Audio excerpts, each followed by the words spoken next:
You haven't stopped thinking in years. Not really. Not completely. Even in silence, your mind is running, replaying, predicting, rehearsing conversations that will never happen, preparing for disasters that never come. Most people think this makes you intelligent. Carl Jung knew it was slowly destroying you. And the worst part? You already know something is wrong. You feel it. But you can't stop. Jung spent decades studying the hidden architecture of the human mind, and what he discovered about people who cannot stop thinking was not a compliment. He wrote, "Until you make the unconscious conscious, it will direct your life, and you will call it fate." Read that again slowly. Every thought you refuse to face doesn't disappear. It goes underground. It becomes part of what Jung called the shadow, the hidden layer of your psyche that operates without your permission, below the surface of everything you say and do. The overthinker doesn't think too much. They avoid too much. The endless mental loops, the what-ifs, the replaying of old conversations, the obsessive analyzing of what someone meant by a single word, this is not intelligence at work. This is fear wearing the costume of reason. You tell yourself you're being careful, thorough, responsible, but Jung would tell you something harder. You are running from something you refuse to look at directly. And here is the cruelest part of this pattern. The more you think, the further you get from the answer. Because the answer was never inside the thought. It was always inside the feeling you were thinking to avoid. The mind becomes a maze, and you built it yourself. Here is what chronic overthinking actually does to a person over time, and it is darker than most psychology channels will tell you. It makes you unreachable. Not cold, not uncaring, just unreachable. Because your internal world becomes so loud, so consuming, so relentlessly active, that the external world stops feeling real by comparison. Picture this. Someone close to you says something careless, a small comment, throwaway, meaningless to them, forgotten before they even finish the sentence. But in your mind, it becomes a case study. You analyze their tone, their timing, the slight hesitation before they spoke, what they really meant, what it says about how they see you, whether it connects to something they said 3 weeks ago, what it means for the future of the relationship. By the time you finished thinking, you've lived through 100 versions of a conversation that lasted 10 seconds. Psychologists call this rumination, and the research is devastating.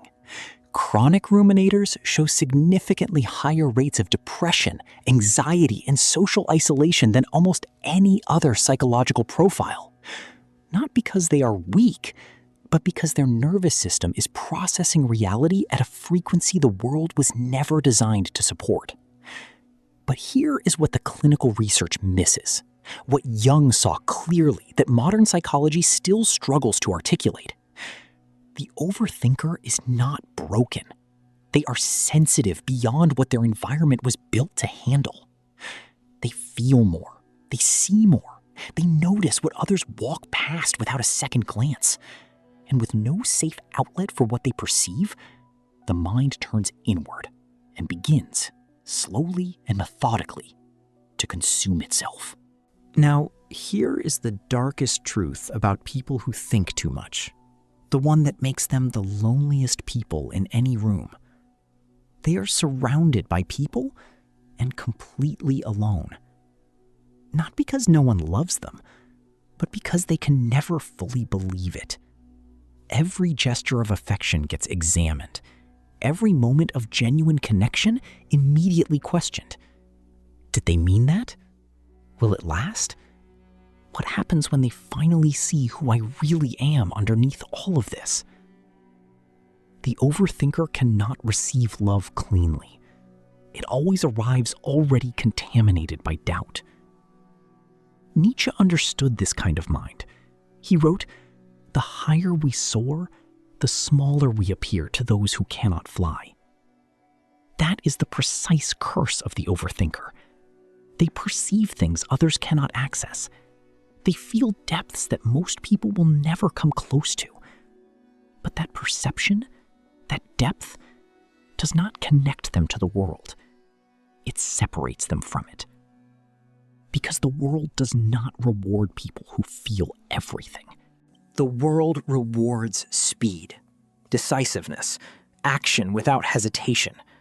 And the overthinker, standing at the edge of every decision, seeing every possible outcome simultaneously, feeling the full weight of every consequence, gets left behind.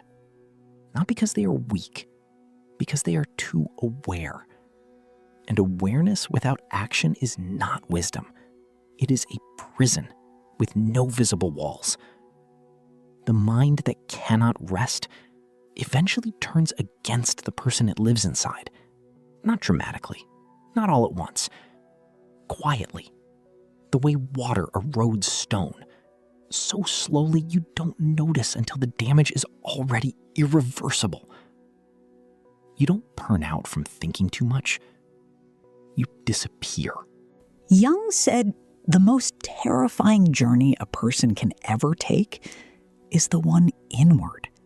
Not because of what you might find there, but because of how long you have been running from it. The mind is not your enemy, but left unexamined, left to loop and spiral and consume without direction, it becomes the most dangerous place you will ever live. The question is not whether you think too much. The question is what you are still refusing to feel.